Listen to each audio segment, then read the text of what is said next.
جب اللہ کسی عورت سے راضی ہوتا ہے تو اس کے جسم میں یہ 8 نشانیاں ظاہر ہوتی ہیں۔ 8 ایسی نشانیاں جس عورت میں ظاہر ہوں تو وہ خوش ہو جائے کہ اس کا رب، اس کا خدا اس سے راضی ہو گیا ہے۔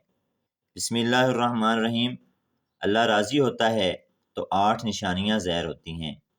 اللہ کی اپنے بندے سے محبت کی نشانیاں، اگر کسی میں ایک نشانی بھی ظاہر ہو جائے تو سمجھ لینا کہ اللہ اس سے محبت کرتا ہے۔ ساتھ ہی آپ کو بتائیں گے کہ حضرت علی رضی اللہ تعالی عنہ نے فرمایا کہ عورت کو گالی دینا کیسا ہے اور اس کے ساتھ مار پٹائی کرنا کیسا ہے، اس سے گھر میں کیا ہوتا ہے۔ ناظرین، سب سے پہلی نشانی اللہ پاک جس کو دین کی سمجھ عطا فرماتے ہیں، دین سے جوڑ دیتے ہیں تو اسے اپنا محبوب بنا لیتے ہیں۔ حضرت عبداللہ ابن مسعود رضی اللہ تعالی عنہ سے مروی ہے کہ رسول اللہ صلی اللہ علیہ وآلہ وسلم نے فرمایا کہ اللہ پاک تمہارے درمیان اخلاق بھی تقسیم کرتے ہیں جس طرح رزق تقسیم کرتے ہیں۔ اللہ پاک دنیا اس کو بھی دیتے ہیں جو اللہ پاک کا پیارا ہو یا نہ ہو، لیکن اللہ پاک دین کی سمجھ اس کو دیتے ہیں جو اللہ پاک کا محبوب ہوتا ہے۔ عبادت کی محبت، قرآن کی محبت، اللہ پاک کی محبت، اللہ کے ذکر سے محبت، رسول اللہ صلی اللہ علیہ وآلہ وسلم پر درود و سلام بھیجنے کا شوق اور تڑپ، یہ وہ چیزیں ہیں جو اس بات کی نشانی ہیں کہ اللہ نے اسے بہت پیارا بنا لیا ہے۔ دوسری نشانی، رسول اللہ صلی اللہ علیہ وآلہ وسلم نے فرمایا اللہ جسے اپنا بناتے ہیں تو پھر اس پر تھوڑی سی آزمائش بھی ڈالتے ہیں، یعنی اللہ پاک دیکھنا یہ چاہتے ہیں کہ یہ بندہ میرے فیصلے پر راضی ہوتا بھی ہے یا نہیں۔ جو راضی ہو جائے اللہ پاک اسے دنیا میں بھی راضی کرتے ہیں اور آخرت میں بھی راضی کریں گے۔ جو اس وقت بخلاہٹ کا شکار ہو جائے کہ یہ کیا ہو گیا میرے ساتھ، میں تو نمازیں بھی پڑھتا ہوں، قرآن کی تلاوت بھی کرتا ہوں، پھر مجھے بخار کیوں آ گیا، میں تو دین کا کاربند ہوں، پھر مجھے کیوں فکر ہو رہی ہے، تو ایسا نہیں سوچنا چاہیے۔ حضرت بلال حبشی رضی اللہ تعالی عنہ سے کسی نے پوچھا کہ آپ بڑی توحید کی باتیں کرتے ہیں تو آپ کو اتنی بری طرح سے مار کیوں پڑی ہے؟ تو آپ رضی اللہ تعالی عنہ نے فرمایا کہ تم بھی تو بازار جا کر برتن خریدنے سے پہلے اسے بجا کر دیکھتے ہو کہ مٹی صحیح طرح سے لگی ہے یا نہیں، بس اللہ نے مجھے آزمایا تھا۔ اس کے بعد یہیں وہ غلام تھا جس کا رنگ بھی کالا تھا، موٹے موٹے ہونٹ تھے، جس کے بارے میں اللہ کے پیارے رسول صلی اللہ علیہ وآلہ وسلم فرماتے ہیں کہ جب میں جنت میں جا رہا تھا، جب مجھے معراج کرائی گئی تو آگے آگے کسی کے چلنے کی آہٹ سنائی دی۔ میں نے حضرت جبرائیل علیہ السلام سے پوچھا کہ یہ کون ہے؟ جواب ملا یہ بلال حبشی ہے جو آپ کے آگے چل رہے ہیں۔ حضور پاک صلی اللہ علیہ وآلہ وسلم جب واپس آ گئے تو حضرت بلال رضی اللہ تعالی عنہ سے پوچھا کہ تم کون سا عمل کرتے ہو؟ تو حضرت بلال رضی اللہ تعالی عنہ نے فرمایا کہ آپ نے ہی تو فرمایا تھا کہ ہر وقت باوضو رہنا، تو میں ہر وقت وضو کی حالت میں رہتا ہوں، اور جب بھی بے وضو ہوتا ہوں تو اسی وقت نیا وضو کر لیتا ہوں، اور جب وضو کرتا ہوں تو تب 2 رکعت نماز نفل پڑھ لیتا ہوں۔ چلتے زمین پر ہیں اور قدموں کی آہٹ جنت میں سنائی دیتی ہے، تو آزمائش اللہ پاک کی محبت کی دوسری نشانی ہے۔ اسی لیے اگر کوئی فکر یا پریشانی میں ہو اس کا مطلب یہ نہیں ہوتا کہ پتہ نہیں کہ مجھے کیا ہو گیا ہے، اللہ پاک اپنے پیاروں کو ہی آزماتے ہیں۔ تیسری نشانی تو بہت ہی زیادہ خوبصورت نشانی ہے جس سے پتہ چل سکتا ہے کہ اللہ پاک کس سے راضی ہے اور ہم سے محبت کرتے ہیں یا نہیں۔ اللہ پاک جب کسی بندے سے محبت کرتے ہیں تو اس کی طرف خوبصورت بدلاؤ لاتے ہیں۔ حدیث میں آتا ہے کہ جب اللہ پاک کسی سے محبت کرتے ہیں تو اللہ پاک حضرت جبرائیل علیہ السلام کو فرماتے ہیں کہ اس کے بعد آسمانوں میں زلزلہ آ جاتا ہے، سب فرشتے بے ہوش ہو جاتے ہیں، اور پھر اللہ کے حکم سے جب ہوش میں آتے ہیں تو سب سے پہلے حضرت جبرائیل علیہ السلام کو اجازت ہوتی ہے، تو حضرت جبرائیل علیہ السلام سوال کرتے ہیں کہ ہمارے رب نے کیا فرمایا ہے، اور اس کے بعد وہ خود ہی کہتے ہیں کہ اللہ نے جو بھی فرمایا ہوگا وہ حق فرمایا ہوگا۔ پھر اللہ فرماتے ہیں جبرائیل میں نے آج اس بندے کو اپنا محبوب بنا لیا، تم بھی اسے اپنا محبوب بناؤ۔ حضرت جبرائیل علیہ السلام بھی اس بندے سے محبت کرنے لگتے ہیں۔ پھر حضرت جبرائیل علیہ السلام کو حکم ہوتا ہے کہ آسمانوں کے تمام فرشتوں کو خبر دے دو، یہ اللہ کا پیارا بن گیا ہے۔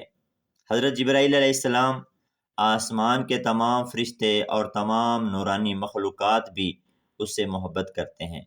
آسمان کے کھربوں فرشتے اس سے محبت کرنے لگتے ہیں۔ پھر ایک فرشتہ آسمان سے دنیا میں آتا ہے اور اعلان کرتا ہے کہ اے لوگو، فلاں شخص اللہ کا محبوب ہے۔ حضرت جبرائیل علیہ السلام اور تمام آسمانوں کے نورانی مخلوقات اس سے محبت کرتی ہے، تم بھی اس سے محبت کرو۔ اور پھر دنیا والوں کے دلوں میں اللہ پاک اس بندے کی محبت ڈالتا ہے۔ تو اس لیے دنیا میں 2 کام ضرور کرو جس کو کرنے سے اللہ ہم سب سے راضی ہو جائے گا، ہمیں اپنا محبوب بنا لے، انشاءاللہ دنیا اور آخرت میں کامیاب ہو جاؤ گے۔ حضرت عبداللہ ابن عباس رضی اللہ تعالی عنہ فرماتے ہیں کہ جب نیکیاں قبول ہو جاتی ہیں تو انسان کے جسم میں یہ 5 نشانیاں ظاہر ہوتی ہیں۔ نمبر 1، جب انسان کی نیکی قبول ہو جاتی ہے تو اس کی وجہ سے اس کے چہرے پر عجیب سی رونق آ جاتی ہے، یعنی وہ انسان دنیا کے سامنے اپنی خوشی کا اظہار اپنی مسکراہٹ اور بشاشت کے ساتھ کرتا ہے، وہ ہر ایک وقت خوش رہتا ہے، بلکہ یوں لگتا ہے اس دنیا میں اس سے بڑا سکون اور وقار والا کوئی نہیں ہے، لگتا ہے کہ اسے دنیا کا کوئی غم ہی نہ ہو۔ یہ خوشی ہر ایک کو نصیب نہیں ہوتی۔ نمبر 2، اس کا دل روشن ہو جاتا ہے، یعنی وہ ہر وقت اللہ کے وعدوں پر امید رکھتا ہے، اس کے پاس کچھ ہو یا نہ ہو، لیکن اس کے دل میں اتنی خوشی ہوتی ہے کہ اس کو کوئی پرواہ نہیں ہوتی۔ اور یہ یاد رکھنا کہ امیر انسان مال سے نہیں بنتا، بلکہ امیر ہمیشہ دل سے بنتا ہے۔ حضرت علی رضی اللہ تعالیٰ عنہ فرماتے ہیں کہ دولت مٹی کی طرح ہے اور مٹی کو پیر کے نیچے رکھنا چاہیے، اگر سر پر چڑھاؤ گے تو وہ قبر بن جائے گی، اور قبر زندہ لوگوں کی نہیں ہوتی۔ نمبر 3، جب کسی کی نیکیاں قبول ہو جاتی ہیں تو اس کے جسم میں نیکی کی طاقت آ جاتی ہے اور شیطان اسے گمراہ نہیں کر سکتا۔ شیطان سے بچنے کی قوت اللہ اس کے جسم میں پیدا کر دیتا ہے۔ نمبر 4، وہ اپنے مال و دولت میں فراوانی پیدا کرتا ہے، یعنی اللہ اس کے رزق میں برکت پیدا کرتا ہے، وہ چاہے لوگوں پر کتنا بھی خرچ کرے، ضرورت مندوں کو کتنا بھی بانٹے، اس کی دولت میں کمی نہیں آتی۔ حضرت علی رضی اللہ تعالیٰ عنہ فرماتے ہیں، نصیب کا رزق انسان کو ایسے تلاش کرتا ہے جیسے مرنے والے کو اس کی موت۔ نمبر 5، لوگوں کے دلوں میں اللہ اس کی محبت پیدا کر دیتا ہے، یعنی جب اللہ اپنے بندے سے خوش ہوتا ہے تو اس وقت اس کی محبت لوگوں کے دلوں میں پیدا کر دیتا ہے۔ ناظرین، اب آپ کو بتاتے ہیں کہ عورت کی ذمہ داری کیا ہے۔ حضرت علی رضی اللہ تعالی عنہ نے فرمایا، عورت کی سب سے بڑی ذمہ داری کیا ہے؟ حضرت علی رضی اللہ تعالی عنہ کی خدمت میں ایک شخص آیا اور دستے ادب کو جوڑ کر عرض کرنے لگا، یا علی، میری بیوی میرے گھر کا کام صحیح نہیں کرتی، نہ میرے کپڑے کی دیکھ بھال کرتی ہے، نہ گھر کی صفائی ٹھیک طرح سے کرتی ہے، تو کیا میرا ڈانٹنا، غصہ کرنا صحیح ہے؟ بس یہ کہنا تھا تو حضرت علی رضی اللہ تعالی عنہ نے فرمایا، اے شخص، کس نے کہا کہ تمہاری بیوی پر تمہارے گھر کا کام کاج واجب ہے؟ یاد رکھنا، اسلام نے عورت کی عزت کو جتنا بلند کیا ہے اتنا کسی مذہب نے نہیں کیا۔ میں نے اللہ کے رسول صلی اللہ علیہ وآلہ وسلم سے سنا کہ عورت کی سب سے بڑی ذمہ داری یہ ہے کہ وہ اولاد کی اچھی پرورش کرے اور وہ اپنی اولاد کا خیال رکھے، لیکن اگر اپنی اولاد کی پرورش کرنے کی اجرت شوہر سے مانگنا چاہے تو وہ بھی مانگ سکتی ہے۔ اور تم گھر کے کام کی بات کر رہے ہو، خوشی سے کام کرتی ہے، گھر کو سنبھالتی ہے، تو یہ اس کی عظمت ہے، یہ اس کا بڑا پن ہے، اس کا شکریہ ادا کیا کرو، اس کا احترام کیا کرو۔ میں نے اللہ کے رسول صلی اللہ علیہ وآلہ وسلم سے سنا، جس وقت عورت اپنے گھر کا کام کاج کرتی ہے تو اس وقت اللہ اپنے فرشتوں کو زمین پر بھیجتے ہیں اور کہتے ہیں کہ جب تک یہ عورت گھر کا کام کرتی رہے اس کے لیے عبادت لکھتے رہو۔ اور وہ وقت جو عورت گھر کے کام میں لگاتی ہے وہ اس کی عبادت میں شامل ہو جاتا ہے۔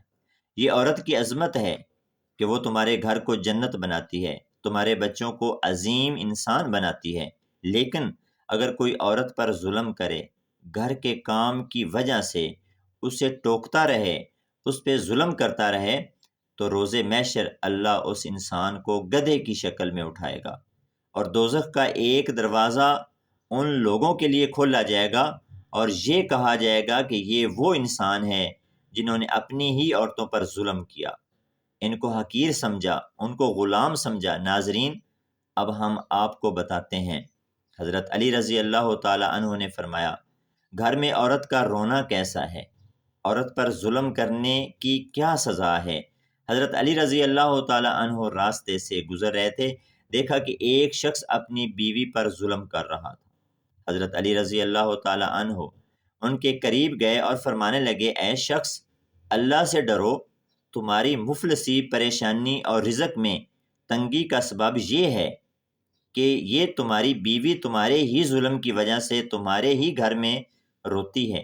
میں نے رسول اللہ صلی اللہ علیہ وسلم سے سنا کہ جس گھر میں عورتیں روتی ہیں اس گھر میں رزق کے فرشتے نہیں آتے، اور یوں اس گھر میں رہنے والے مردوں کے رزق کی راہیں تنگ ہونے لگتی ہیں، اور یوں وہ پریشانی، مفلسی میں گرفتار ہو جاتے ہیں۔ یاد رکھنا، اللہ نے اولاد مرد کی تقدیر میں اور دولت عورت کی تقدیر میں لکھی ہوئی ہے۔ اگر تم یہ چاہتے ہو کہ تمہارے رزق میں فراوانی ہو اور عزت، شہرت، دولت دن بدن بڑھتی جائے، تو اپنے گھر میں اپنی عورتوں کا خیال رکھو، انہیں خوش رکھو۔ اللہ کے فضل و کرم سے تم عزت، شہرت اور دولت میں فراوانی پاؤ گے۔ ناظرین، اسی طرح کا ایک اور واقعہ ہے کہ ایک مرتبہ حضرت علی رضی اللہ تعالی عنہ راستے سے گزر رہے تھے۔ آپ نے دیکھا کہ ایک شخص اپنی عورت پر ظلم کر رہا تھا اور اس کی توہین کر رہا تھا۔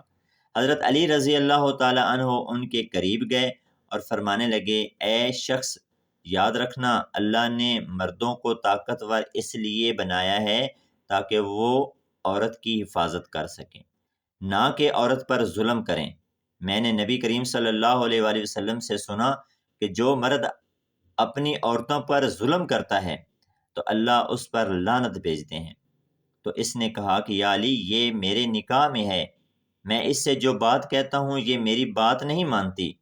تو حضرت علی رضی اللہ تعالی عنہ نے فرمایا کہ نکاح کا مطلب یہ نہیں کہ تم نے اپنے لیے غلام خریدا ہے، بلکہ نکاح کا مطلب یہ ہے کہ تم نے اپنی نسل بڑھانے کے لیے اس عورت سے مدد طلب کی ہے، اور تمہاری اولاد کی اچھی تربیت کے لیے اس عورت کو چنا ہے۔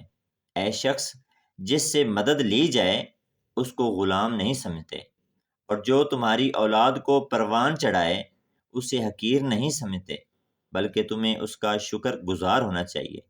یاد رکھنا، عورت پر ظلم کرنے کا مطلب ہے اولاد کی بغاوت۔ آنے والے وقت میں جو اولاد اس عورت کے جسم سے تمہیں نصیب ہوگی تو اس کے وجود میں تمہارے لیے بغاوت ہی بغاوت ہوگی۔ اللہ تعالیٰ سے دعا ہے کہ اللہ ہمیں دین حق پر چلنے کی توفیق عطا فرمائے، اور ہماری اولادوں کو ہمارے لیے رحمت بنائے، اور ہماری آنکھوں کی ٹھنڈک بنائے، اور ہمیں دین کی مکمل سمجھ نصیب فرمائے۔ آمین۔